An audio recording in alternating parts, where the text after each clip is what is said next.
आज हम बात करेंगे डैम्पिंग फोर्स यानी कि अवमंदन बल के बारे में, जो कि हमें देखने को मिलती है एक सरल लोलक यानी कि एक सिंपल पेंडुलम में।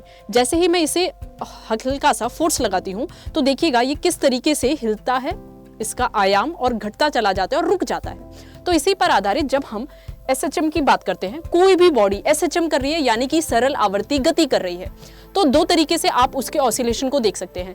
एक होता है अनडैम्प्ड ऑसिलेशन यानी कि जिसमें आप देखें समय के अनुसार उसका आयाम घट ही नहीं रहा है, वो कॉन्स्टेंटली एक ही एम्पलीट्यूड के साथ ऑसिलेट करती है। एंड इसकी जो टोटल एनर्जी है यानी कि कुल ऊर्जा, उसका एक्सप्रेशन कुछ इस तरीके से होता है।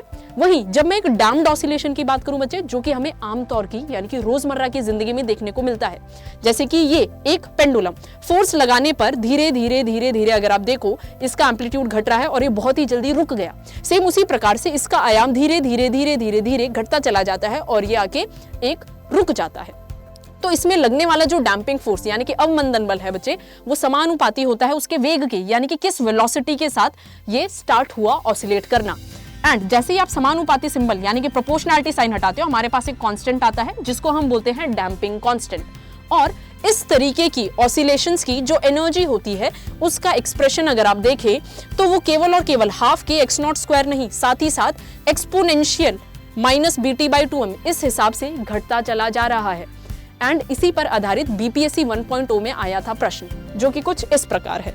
अगर आप यहाँ पे देखें तो हमसे बोला जा रहा है what is the oscillators proportionality constant, यानी कि बताइए का आनुपातिकता का स्थिरांक क्या होगा अगर जो डैम्पिंग फोर्स है यानी कि अवमंदन बल समानुपाती है उसके वेग के। यानी कि इन्होंने हमें पूरा का पूरा फॉर्मूला बता दिया, यानी कि FD is directly proportional to V। तो अब जैसे ही आप प्रोपोर्शनैलिटी साइन हटाओगे तो कांस्टेंट आ जाएगा B। एंड उन्होंने इसी B का क्या पूछा है, यूनिट पूछा है, यानी कि FD/V के बराबर। एंड अगर मैं फोर्स की बात करूं बच्चे, इसे न्यूटन में नापा जाता है और इसे मीटर पर सेकंड में। तो B किसके बराबर हो जाएगा, न्यूटन को खोलिए, kg मीटर पर सेकंड स्क्वायर, एंड ये हो जाएगा मीटर पर सेकंड।